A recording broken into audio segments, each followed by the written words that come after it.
Forecasting, भविष्यवाणी करना, predict करना, is one of the important work, rather task of budgeting. So we shall now learn forecasting resource needs for budgeting. मतलब ये forecast करना कि किस किस रिसोर्स की नीड है बजट के क्रम में. We shall learn forecasting or projecting future resource needs for education is like crystal ball gazing. Crystal का एक बॉल है, उसको गेजिंग मतलब निहारना, तो उसकी तरह है फोरकास्टिंग और बजटिंग. और वो थोड़ा ट्रांसपेरेंट वगैरह का टाइप का भी क्रिस्टल वगैरह का होता है. ये prediction similar to that made by fortune teller, मतलब भाग्य को जो लोग कहने वाले हैं उसी तरह का ये काम है.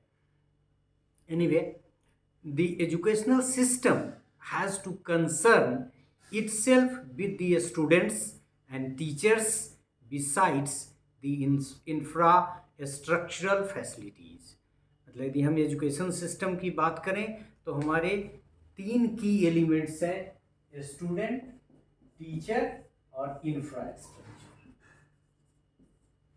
मतलब फोरकास्टिंग के एलिमेंट्स की तरफ हम लोग जा रहे हैं. It is difficult to forecast the future needs of the educational system, but by analyzing the trend, near accurate forecasting is possible. Trend चूँकि ऐसा तो है नहीं कि आप ही फोरकास्ट कर रहे हैं, इससे पहले जो ट्रेंड रहा है, मान लीजिए स्टूडेंट इतना बढ़ा है ओवर द ईयर्स, 5 साल में इतना बढ़ा, तो उसके आधार पे प्रेडिक्शन या फोरकास्टिंग की जा सकती है. So that is a basis. Past trend provide base for any sort of forecasting, and that can be done with the help of due analysis of the past expenditure and past resource needs. There are some steps in forecasting. Steps of forecasting की ये तो steps बहुत सारे हैं किसके, forecasting के. And the first step is stimulating resource needs is to assess the total recurrent cost in the base year for which enrollment estimates have been made. तो एक तो estimate करिए कॉस्ट को जो enrollment वगैरह के टर्म में. so assess the total recurrent cost in the base year, जो भी आप जहाँ से आप बेस मान के कर रहे हैं, तो उसके अनुसार इनरोलमेंट को ध्यान में रखते हुए आप कॉस्ट को एसेस करें. This leads to working out the cost per a student. और इस क्रम में आप बेहतर, सबसे बेस्ट जो तरीका है कॉस्ट पर ए स्टूडेंट. हालांकि ये एकमात्र नहीं है, लेकिन सबसे बेहतर है कॉस्ट एनालिसिस का फोरकास्ट करने का. So the first this leads working out cost for a student. The next step in forecasting is the calculation of 3 quantitative estimates. तो पहला स्टेप आपका क्या है? पहला स्टेप आपका है कि आप रिसोर्स को एस्टिमेट करें और उसमें इनरोलमेंट और पास्ट ट्रेंड और बेस ईयर को ध्यान रखें. दूसरा आपका है कि कुछ क्वांटिटेटिव एस्टिमेट्स करें. क्वांटिटेटिव ऑब्वियस है कि in terms of figure you can say, मतलब पैसा के टर्म में. The first is that the present and the future number of students. अब इस क्रम में प्रेजेंट कितना स्टूडेंट है और फ्यूचर में कितने स्टूडेंट की जरूरत है, ये एक चीज आपको जानना है क्वांटिटेटिवली कि अभी कितना और आगे कितना हो सकता है. That is forecasting.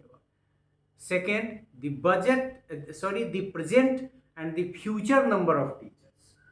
मतलब ये स्टूडेंट के टर्म में प्रेजेंट और फ्यूचर, और ये टीचर के टर्म में प्रेजेंट और फ्यूचर, मतलब कितना चाहिए.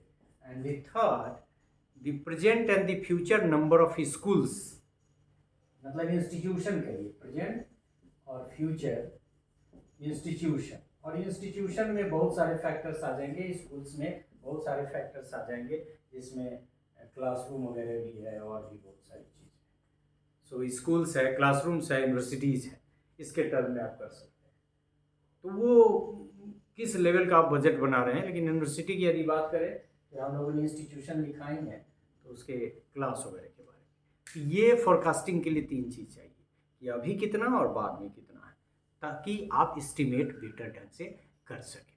So keeping these aspects in view, this number and this past trend, keeping these aspects in view, the preparation of an educational plan may utilize 4 stage exercises। और ये सारा information आपको gather करने के बाद आपको 4 एक्सरसाइज करने हैं in order to forecast the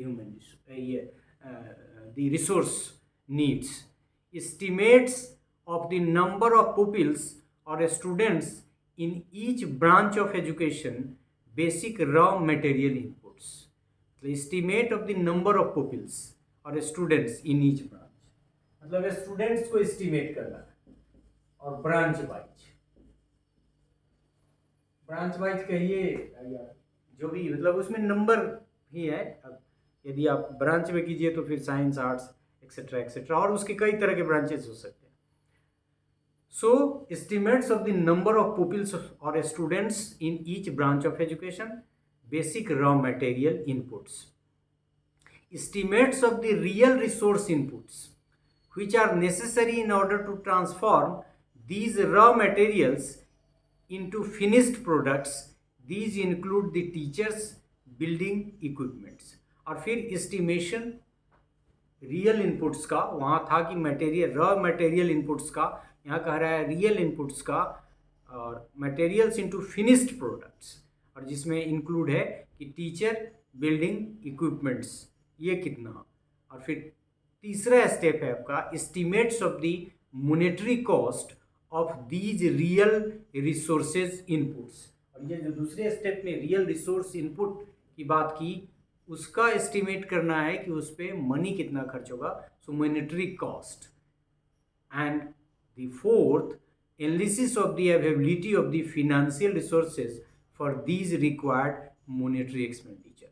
और फिर एनालिसिस कि कितना रिसोर्स अवेलेबल है इन चीज़ों पे खर्च किए जाने के लिए मॉनेटरी टर्म्स में। तो इन दिस वे हम लोगों ने देखा कि फोरकास्टिंग रिसोर्स नीड्स में ये फैक्टर्स सब ध्यान रखने हैं, और इन फैक्टर्स फ्यूचर नीड और प्रेजेंट नीड के आधार पे हम लोग एस्टिमेट कर सकते हैं। और यदि एस्टिमेशन की हम बात करते हैं तो पहले हमको बेसिक रॉ मटेरियल इनपुट्स के टर्म में, फिर टीचर, बिल्डिंग, इक्विपमेंट्स के टर्म में, फिनिश्ड प्रोडक्ट्स के रूप में, और फिर उनको ट्रांसफॉर्म करना होगा कि उसके लिए मॉनेटरी कॉस्ट कितना चाहिए, और फिर फिनेंशियल एनालिसिस की मदद से कि कितना रिसोर्स अवेलेबल है और कितना एक्सपेंडिचर के लिए और चाहिए, जैसी चीज़ों की मदद से हम लोग फोरकास्टिंग कर सकते हैं रिसोर्स नीड्स का। तो रिसोर्स नीड को ट्रांसलेट करना होगा फिनेंशियल रिसोर्स में। टीचर, इंफ्रास्ट्रक्चर के लिए, सबके लिए पैसा चाहिए। तो फोरकास्टिंग इन टर्म्स ऑफ कितना स्टूडेंट भविष्य में, या कितने स्टूडेंट के लिए हमको इंतज़ाम करना है, उसके लिए कितना टीचर चाहिए, और वो टीचर और स्टूडेंट की व्यवस्था के लिए कितना इंफ्रास्ट्रक्चर चाहिए और किस तरह का चाहिए, और इन सब के लिए फिनेंशियल मॉनेटरी टर्म में कितना ज़रूरत होगी उसके बारे में, और फिर ये कि कितना अवेलेबल है, कितने की व्यवस्था करनी होगी। But this is a very important concept, and that is forecasting resource needs, and it provides so many informations for budgeting.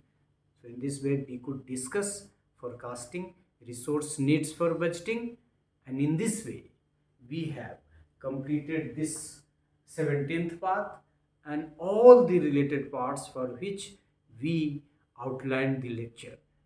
So this is all about this part and all the related 17 parts.